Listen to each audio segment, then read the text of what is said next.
ಪ್ರೀತಿಯುಳ್ಳ ದೇವಜನರೇ, ನಿಮ್ಮೆಲ್ಲರಿಗೂ ಯೇಸು ಕ್ರಿಸ್ತನ ಮಧುರವಾದ ನಾಮದಲ್ಲಿ ವಂದನೆಗಳು. ಶಾಲೋಮ್, ನಿಮಗೆ ಸಮಾಧಾನವಾಗಲಿ. ಈ ದಿನ ದೇವರ ವಾಕ್ಯದ ಜ್ಞಾನಕ್ಕಾಗಿರುವಂಥ ವಿಷಯ ಸದುತ್ತರವನ್ನು ಕೊಡುವ ದೇವರು. ಅದಕ್ಕೆ ಆಧಾರವಾಗಿ ಕೀರ್ತನೆಗಳ ಗ್ರಂಥ 91:15 ವಚನ, ಅವನು ನನಗೆ ಮೊರೆಯಿಡುವಾಗ ಸದುತ್ತರವನ್ನು ದಯಪಾಲಿಸುವೆನೋ, ಇಕ್ಕಟ್ಟಿನಲ್ಲಿ ಹತ್ತಿರವಿದ್ದು ಅವನನ್ನು ತಪ್ಪಿಸಿ ಘನಪಡಿಸುವೆನು. ನಮ್ಮ ದೇವರು ನಾವು ಮೊರೆಯಿಡುವಾಗ ಸದುತ್ತರವನ್ನು ದಯಪಾಲಿಸುವಂಥ ದೇವರಾಗಿದ್ದಾರೆ. ಸದುತ್ತರವನ್ನು ದಯಪಾಲಿಸುವೆನು ಎಂಬುದು ದೇವರ ವಾಗ್ದಾನ. ನಾವು ಪ್ರಾರ್ಥಿಸುವಾಗ ಕರ್ತನು ನಮಗೆ ಉತ್ತರವನ್ನು ಕೊಡುತ್ತಾರೆ. ದೇವರು ನಮ್ಮ ಪ್ರಾರ್ಥನೆಗಳಿಗೆ ಉತ್ತರವನ್ನು ಕೊಡುತ್ತಾರೆಂಬುದಾಗಿ ನಾವು ನಂಬಬೇಕು.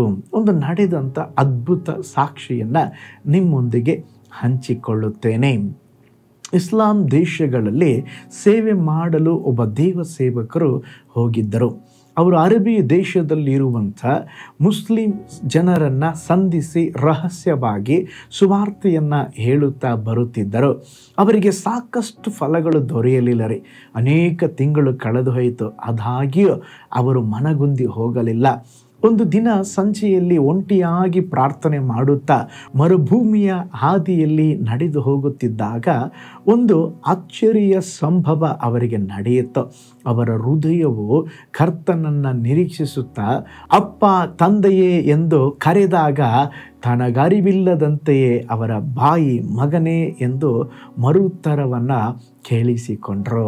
ಯೇಸು ಸ್ವಾಮಿ ಅವ್ರ ಜೊತೆ ಮಾತನಾಡಲಿಕ್ಕೆ ಆರಂಭಿಸಿದರು. ಅವರು ಯಾವಾಗೆಲ್ಲ ಪ್ರಾರ್ಥಿಸ್ತಾ ಇದ್ರೋ ಪ್ರತಿಯೊಂದು ಪ್ರಾರ್ಥನೆಯನ್ನು ಕರ್ತನ ಲಾಲಿಸುವುದು ಮಾತ್ರವಲ್ಲ, ಮುಖಾಮುಖಿಯಾಗಿ ಸ್ನೇಹಿತನ ಜೊತೆಯಲ್ಲಿ ಮಾತನಾಡುವ ಹಾಗೆ ಉತ್ತರವನ್ನು ಕೊಡುತ್ತಾ ಇದ್ದರು.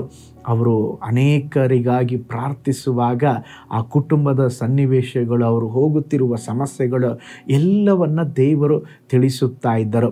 ಇವರು ಹೋಗಿ ಅಲ್ಲಿ ಅವರಿಗಾಗಿ ಪ್ರಾರ್ಥನೆ ಮಾಡಿ ಸುವಾರ್ತೆ ಸಾರಿ ವಾಪಸ್ ಬರುವಾಗ ಇದೆಲ್ಲ ನಿಮ್ಮ ಜೀವಿತದಲ್ಲಿ ಇದೆ ಎಂಬುದಾಗಿ ಹೇಳುವಾಗ ಅವರು ಆಶ್ಚರ್ಯ ಪಡ್ತಾ ಇದ್ದರು. ಹೌದು, ಇದು ಯಾರಿಗೆ ಗೊತ್ತಿಲ್ವಲ್ಲ, ನಿಮಗೆ ಹೇಗೆ ಗೊತ್ತು?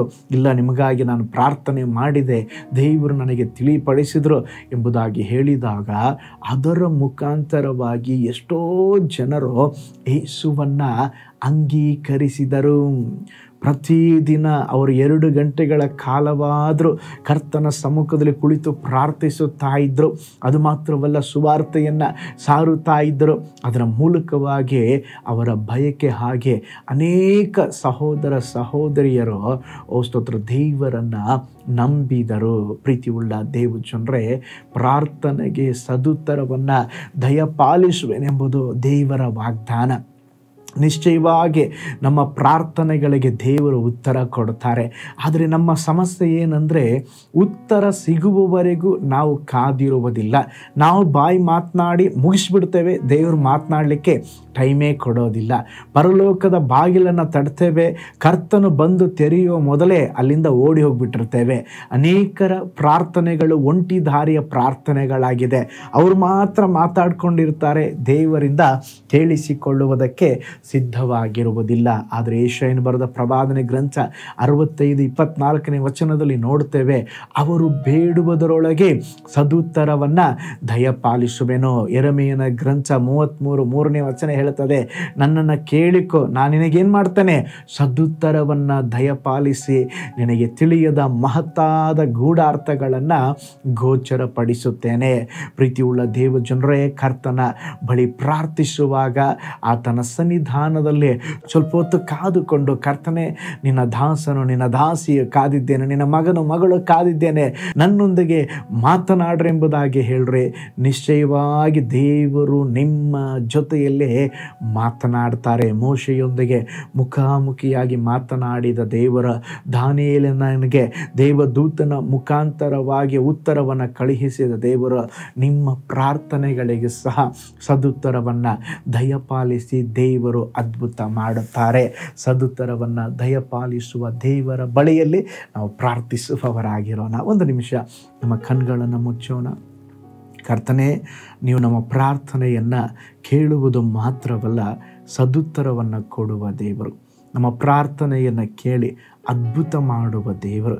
ವಿಶೇಷವಾಗಿ ಕರ್ತನೇ, ಕೇವಲ ನಾವು ಮಾತ್ರ ಪ್ರಾರ್ಥನೆ ಮಾಡುವುದು ಮಾತ್ರವಲ್ಲಪ್ಪ, ನಿನ್ನ ಶಬ್ದವನ್ನು ಕೇಳಿಸಿಕೊಳ್ಳಬೇಕು, ನಿಮ್ಮ ಸ್ವರವನ್ನು ಕೇಳಿಸಿಕೊಳ್ಳಬೇಕು, ನಿಮ್ಮ ವಚನವನ್ನು ನಾವು ಓದಬೇಕು. ಒಂದೊಂದು ದಿನವೂ ನೀವು ಮಾತನಾಡುವ ಶಬ್ದ ನಾವು ಕೇಳಿಸಿಕೊಳ್ಳಬೇಕಪ್ಪ. ನನ್ನ ಕುರಿಗಳು ನನ್ನ ಶಬ್ದಕ್ಕೆ ಕಿವಿಗೊಡುತ್ತದೆ ಎಂಬುದಾಗಿ ನಿನ್ನ ವಚನ ಹೇಳುತ್ತದೆ. ಉತ್ತರವನ್ನು ದಯಪಾಲಿಸುವ ದೇವರೇ, ಅನೇಕ ದೇವ ಮಕ್ಕಳು ಸ್ವಾಮಿ ಅನೇಕ ವಿಷಯಕ್ಕಾಗಿ ಪ್ರಾರ್ಥಿಸ್ತಾ ಇದ್ದಾರೆ, ಕಣ್ಣೀರಿಡುತ್ತಾ ಇದ್ದಾರೆ, ಒಂದು ಅದ್ಭುತಕ್ಕಾಗಿ ಎದುರು ನೋಡಿದ್ದಾರೆ. ಏಸಪ್ಪ, ನೀವು ಒಬ್ಬೊಬ್ಬರ ಜೀವಿತದಲ್ಲಿ ಅದ್ಭುತ ಮಾಡಬೇಕೆಂಬುದಾಗಿ ನಾವು ಪ್ರಾರ್ಥಿಸ್ತೇವೆ. ಅವರೆಲ್ಲ ಪ್ರಾರ್ಥನೆಗಳಿಗೆ ಉತ್ತರವನ್ನು ದಯಪಾಲಿಸ್ರಿ, ಅದ್ಭುತ ನಡೆಯಲಿ ಯೇಸುವಿನ ಹೆಸರಿನಲ್ಲಿ ತಂದೆಯೇ, amen, amen. Praise the lord. ಪ್ರಾರ್ಥನೆ ಕೇಳುವ ದೇವರು ನಿಮ್ಮ ಜೀವಿತದಲ್ಲಿರುವ ಪ್ರಾರ್ಥನೆಗಳನ್ನು ಕೇಳಿ ನಿಮ್ಮ ಜೀವಿತದಲ್ಲಿ ಸಹ ಅದ್ಭುತವನ್ನು ಮಾಡ್ತಾರೆ. ನಾಳೆ ಮತ್ತೊಂದು ದೈನಂದಿನ ಜ್ಞಾನದಲ್ಲಿ ನಾನು ನಿಮ್ಮನ್ನು ಸಂಧಿಸ್ತೇನೆ. ನಾನು ನಿಮ್ಮ ಪ್ರೀತಿಯ ಸೇವಕ pastor Paul Joy. God bless you all.